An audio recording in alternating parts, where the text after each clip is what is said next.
श्री स्वामी समर्थ. तुमच्या सर्वांचे स्वागत आहे आयुर्वेदिक उपचार बाय मयुरी या आरोग्यदायी चॅनलमध्ये, जिथे आरोग्याशी रिलेटेड सर्व माहिती डिटेलमध्ये देण्याचा प्रयत्न करत असते. तर आपण जाणार आहोत आपल्या विषयाकडे. तर तो म्हणजे तूप आहारात का महत्वाचा आहे. तूप म्हटल्यावरती अर्ध्या लोकांना छान वाटलं असेल आणि अर्ध्या लोकांना वाटलं असेल अरे रे तूप, आताचे मुलं मुली तूप अजिबात खात नाही. तुम्हाला सर्वांना माहिती आहे की दुधाला विरजण लावल्यानंतर ते दह्यात रूपांतर होतो. मग दह्यापासून आपण लोणी तयार करत असतो आणि लोण्यापासून जे तयार होतो त्याला साजूक गाईचे तूप असे आपण म्हणतो. आता या तुपात आपण काय काय करून खाऊ शकतो, तर आपण बऱ्याचदा शिरा करून खातो, ज्याला बलवर्धक म्हटलं गेलंय, म्हणजेच ज्याच्यामुळे शरीराला ताकद येते. असं का बरं, तर तूप हे गुणधर्मानं थंड आहे व शरीराला सुद्धा थंड ठेवतं. दुसरी गोष्ट म्हणजे बुद्धिवर्धक आणि शक्तिवर्धक सुद्धा आहे. तुपाला म्हणायचं झालं हल्लीच्या युगात तर गुड फॅट्स असं म्हटलं जातं. हे आपल्या शरीराला त्याच्यापासून मिळत असतं. तर तुपामध्ये काय काय असतात, तर vitamin A, vitamin D, vitamin E, vitamin K आहे.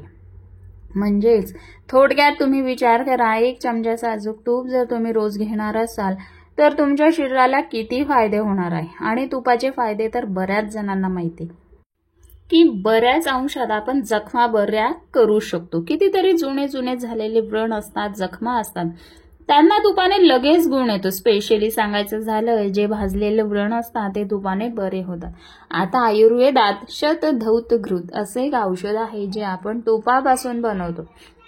100 वेळा पाण्याने तूप धुतात, त्यानंतर जे मलम तयार होतो त्याला शतधौत घृत असं म्हणतात.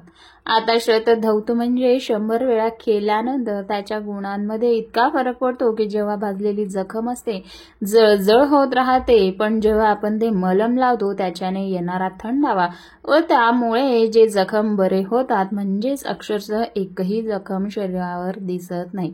इतकं सुंदर काम हे शतधौत घृत करत असतं. आणि अजून फायदे म्हणजे नागिन विकारावर लावलं जातं, त्याच्यानंतर मूळ व्याधीचे जे जखम असतात त्याच्यावर लावलं जातं.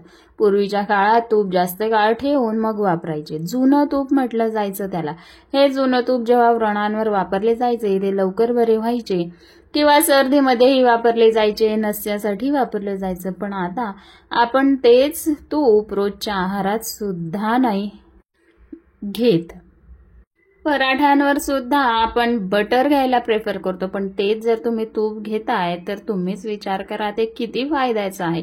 वरण भातावर तूप, पोळीला लावून तूप, भाकरी बरोबर तूप. तुम्ही ऐकलं असेल बाजरीच्या भाकरी बरोबर घट्ट तूप खावं असं म्हणतात. तर का, बाजरीच्या भाकरी ही उष्ण असते व तूप हे थंड असतं, त्यामुळे दोघांचे गुणधर्म एकत्र येतात व ते पचायला मदत होते. थोडक्यात काय, तुपाचा उपयोग अग्निवर्धन करण्यासाठी आहे. आता तर शतधौत तूप हे फेस क्रीम म्हणून सुद्धा वापरायला लागले, तर त्याच्यामुळे खूप छान ग्लो सुद्धा येतोय. मोठ्यांना तर संधिवातासाठी पण खूप चांगलं आहे. वाताचे लवकर प्रॉब्लेम्स जे आहेत ते बरे होतात. वात ज्यांना आहे त्यांनी रोज 1 चमचा तूप खायलाच पाहिजे. ज्यांना पोट साफ होत नाही त्यांनी रात्री गरम पाण्यातून नाहीतर दुधातून तूप घ्यायला पाहिजे. थोडक्यात काय, तर एवढं लक्षात घ्या की आपल्या शरीरात वृक्षता वाढू नये, स्निग्धता राहिली पाहिजे, त्याच्यासाठी तुपाचं सेवन आवश्यक आहे. सर्वांनी तूप खावं, प्रमाणातच खायचं आहे, म्हणजे आरोग्य हे उत्तम राहतच. आता अजून काही असे महत्व पाहणार आहे तूप खाण्याचे. त्यातील पहिलं म्हणजे पोषण मूल्य भरपूर आहेत. गाईच्या तुपात प्रामुख्याने स्फटिकीय चरबी म्हणजे हेल्दी सॅच्युरेटेड फॅट्स असते, यामुळे शरीराला भरपूर ऊर्जा मिळते.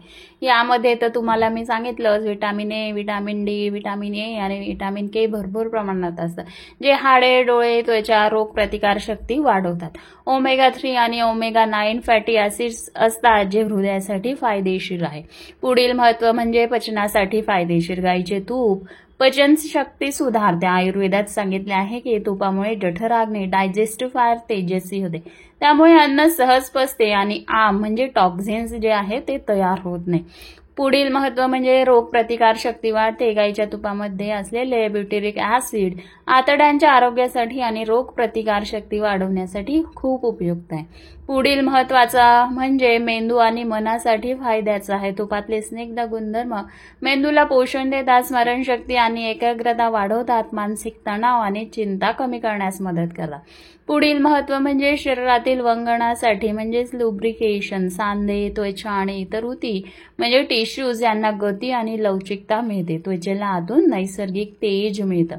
पुढील महत्त्व म्हणजे शरीर शुद्धीसाठी किंवा डिटॉक्सिफिकेशनसाठी आयुर्वेदात पंचकर्म प्रक्रियेत गाईचे तूप वापरले जाते, कारण ते शरीरातील दूषित जे पदार्थ म्हणजे टॉक्झिन्स असतात ते सहज बाहेर काढण्यास मदत करतात. लघवी, मल, घाम या मार्गाने शरीराची नैसर्गिक शुद्धी घडते. पुढील महत्त्व म्हणजे हृदयासाठी सुरक्षित, अर्थातच योग्य प्रमाणात घेतल्यास गाईचे तूप चांगले कोलेस्टेरॉल म्हणजे HDL वाढवते आणि वाईट कोलेस्टेरॉल म्हणजे LDL नियंत्रित ठेवते. पुढील महत्त्व म्हणजे गर्भवती स्त्रिया आणि लहान मुलांसाठी, बाळाच्या वाढीसाठी, मेंदूच्या विकासासाठी गाईचे तूप अत्यंत लाभदायक असते. बाळंतपणानंतर स्त्रियांच्या शरीराला ताकद मिळवून देण्यासाठी सुद्धा तूप खूप महत्त्वाचं आहे. आता बघणार आहोत तूप कधी, किती, कसे खावे. सगळ्यात आधी तर प्रयत्न करा की तुम्ही जे तूप खाताय ते गाईचंच असलं पाहिजे. एक सामान्य व्यक्ती एका दिवसात 2 ते 3 चमचे तूप खाऊ शकतो आणि जर तुम्ही एखादी पदार्थ फ्राय करत असाल तर तेलाऐवजी तुपाचा वापर करा आणि रात्रीऐवजी सकाळी तुम्ही तूप घ्या, म्हणजे ते योग्यरित्या पचतं आणि शरीरात पूर्णपणे ऍब्सॉर्ब होऊन आपल्या शरीराला फायदा देतं. तर प्रयत्न करा की तुम्हाला थोडं जास्त प्रमाणात तूप खायचं असेल तर ते सकाळी खा आणि जर तुम्ही रात्री तुपाचं सेवन करत असाल तर ते थोडं कमी प्रमाणात खा. व सर्वात महत्त्वाचं म्हणजे तूप खाण्यासोबतच थंड पदार्थ खाणं टाळायचं आहे.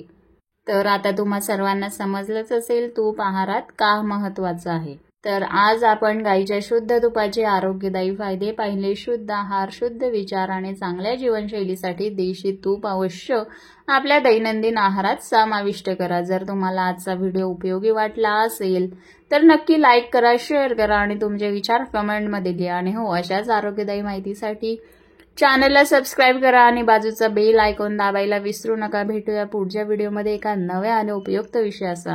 तोपर्यंत स्वस्थ रहा, आनंदी रहा. धन्यवाद.